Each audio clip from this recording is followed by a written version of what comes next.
All right, so today we're going to talk about the numbers for the year, and I've been asked a bunch of times, how do I do water changes in my fish room? I'm going to show you how quick and easy it is, and it really is about being efficient with your water, because with these discus growing correctly and feeding so much with the feeders and stuff, we have to give them fresh water almost every single day. Sometimes we go a day and a half, 2 days, but you never want to push it farther than that. Numbers for the year. Let me grab my sheet real quick so I have some numbers. Let's see, we started the online business in May, so 8 months. We've done just over 18,000, 18,500 so far. So we might get a couple more orders, but coming down to Christmas, between Christmas and New Year's, we might get more. So we're at 18,500 on the online business. The discus. We started these in September, so about 3.5 months, a little longer. 35 left, plus I have my breeders that I want out of this strain. 35, I'm going to grow these out for another 2 or 3 months, and then that's my automatic water remover. So basically what I'm doing is I have a little guard on here so the fish can't get sucked up. I got a bigger hose, I think it's an inch hose. I use an 1.5 inch too, but with these littler fish I like to use the inch. And then I just kind of let that do its thing. Every now and then I'll go in and clean the bottom. But I'm going to grow these guys out. 35, I hope to get $30 and up, so another 1,000. But with the discus, I've sold 172 locally at an average cost of $18.27. That comes at $31.42, $3,142. And then my other fish, like my plecos and rainbows and angelfish, I've made about $1,100 since I've started tracking this, because before it was just putting it right back in the business. Now, what I've done with all that money is I went and bought a macro lens, a gimbal, and upgraded a bunch of stuff, bought some new discus. So that money isn't really profit, it's basically being reinvested. So the total for the room officially for 8 months is $22,823.17. That's today, and this is the day before Christmas Eve, so the 23rd of December. Not bad. Now I hope to double and triple that next year.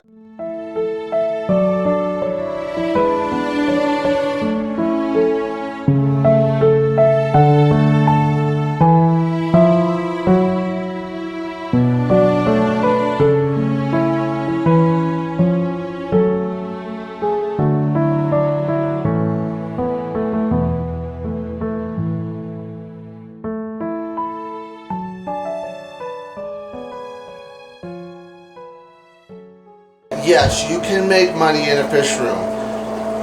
Are you going to make those kind of numbers your first year? Probably not. You have to remember, I've been doing this a long time, but really 8 months ago I got focused and said, you know what, I want to do this full time. Whatever it takes, I'm going to do it. Yes, I'm putting in 16-hour days every single day, 7 days a week, but that's what it takes. I'm not profitable. I'm not making money at this point because I just keep reinvesting, keep making new products, new foods, because that's what I enjoy, right? So as long as I'm enjoying it, the 16 hours is basically negligible, because it's just my day. I make it fun. I do, I hang out with my family for a few hours, but I'm always focused on the business. And it's awesome when you can have the business in your residence. Obviously as I grow, I'll have to move into a warehouse or whatever. But it's nice to have it here because I can get up in the morning, come down, start working. I don't have to drive, sit in traffic, and where I live right now, it's grown tremendous. The traffic here is insane. This hose, basically, 1 inch hose, goes into a barrel. This barrel's got a pump out. It's hooked up to a drain line off of my sink, goes out to the city water. All right, so filling the tank. Now, this could be where it's a time suck. When I get on my smaller tanks, I do not use this system, right? This is just for 50 gallons and up. When they're really young, I drop it all the way, but when they're a little bit older, I don't need to drop it 100%. I can do 80%. So let's do that. So we pull this hose, stops the siphon, we pull out Big Daddy here. Now you're going to see this and think, isn't it hard on the fish? It actually isn't. They actually enjoy this much water coming in. If you watch them real close, they They love to swim in the current. So we just put this here, make sure we're even, and then there's a little on-off switch here. It's all hooked up to my barrels. Barrels are conditioned, everything's ready to go, and then we just push the on button. Kind of hold this down because a lot of water comes out fast. So we'll put a timer on this thing and see how fast this thing fills up.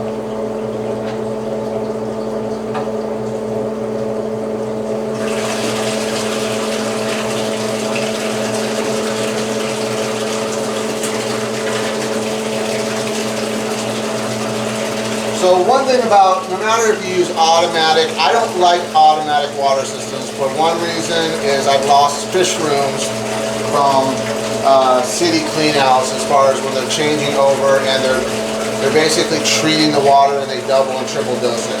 So I don't use automatic systems anymore. I just feel like if you're going to run a fish room or run a business, yes, the time does save, but when you lose an entire fish room, $10,000, $20,000 in livestock, it really hurts. Where here, I can really control what's going on. And this is nice warm water coming in, treated, it has the fulvic in it, and it's just nice to have a peace of mind that I've aged this water for 24 hours and it's safe, okay? Never had a problem with this system. And, you know, with the smaller tanks, I have a smaller pump, so it's just a hose, basically I think a 5/8 hose, and yeah, pretty simple.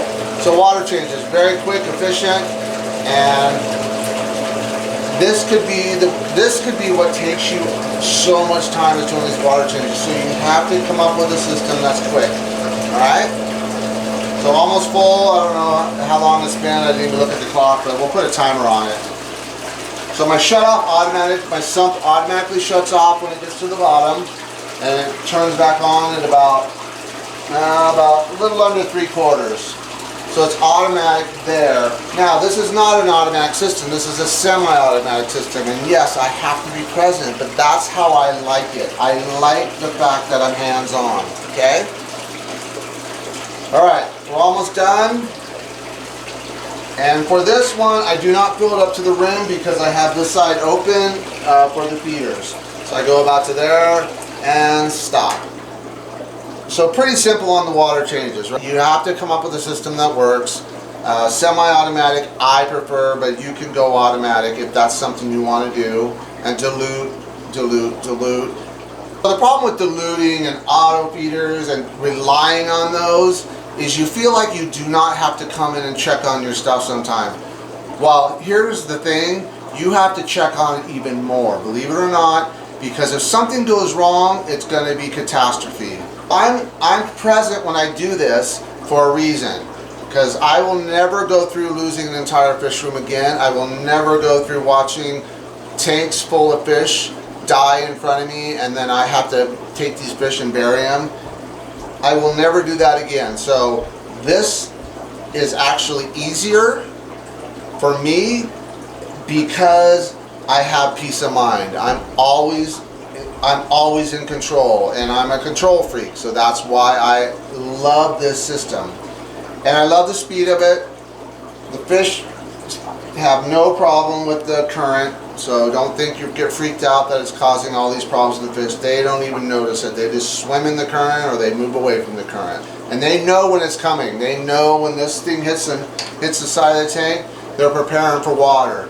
And you got to remember, where these fish come from originally in the Amazon, there's millions of gallons rushing by them, fresh water, every second of every day. They really enjoy these massive water changes.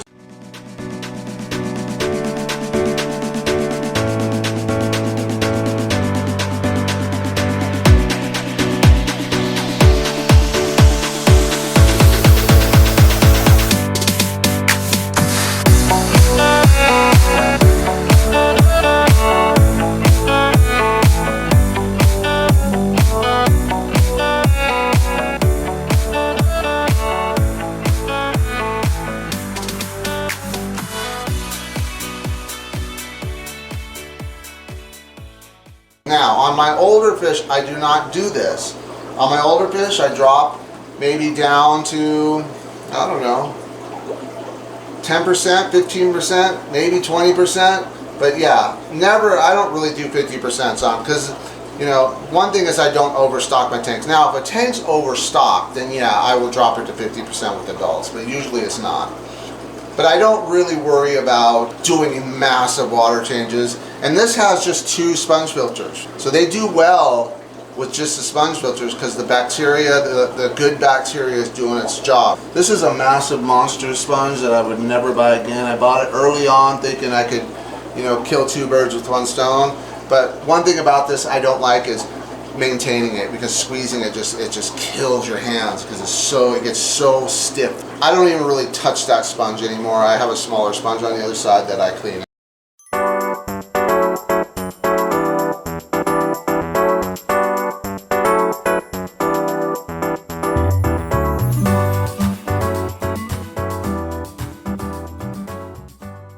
Everyone understand that if you're focused and this is something you want to do even part-time, if you have a full-time job, you can put in an hour a day and make money.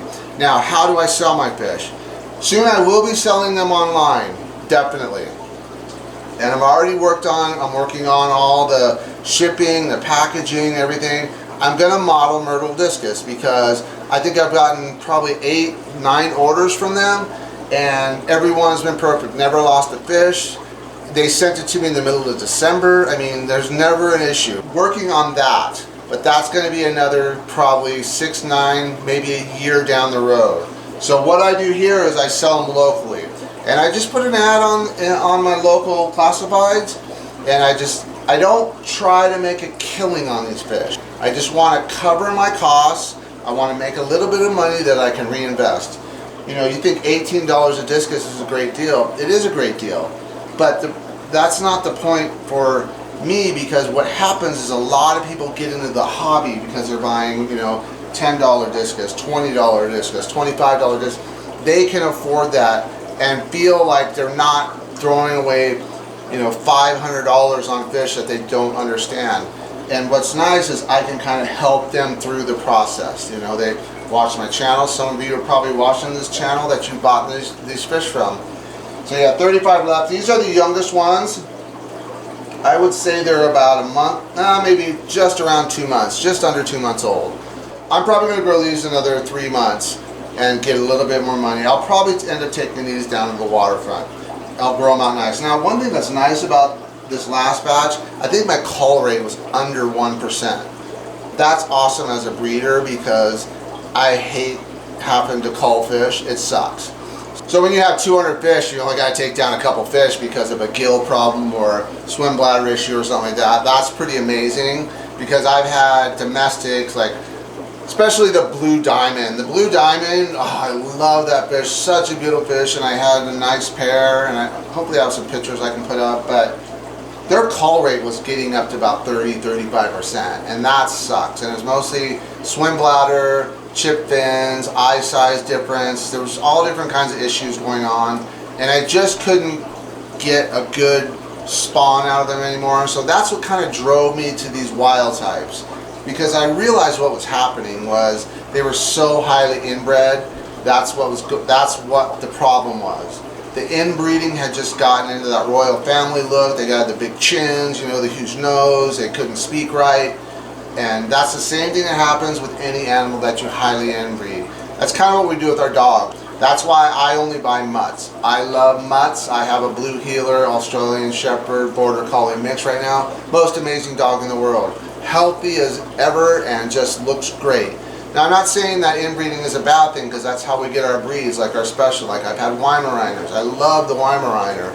But, you know, that is a dog that has a very special task that it's bred for, but amazing family dog.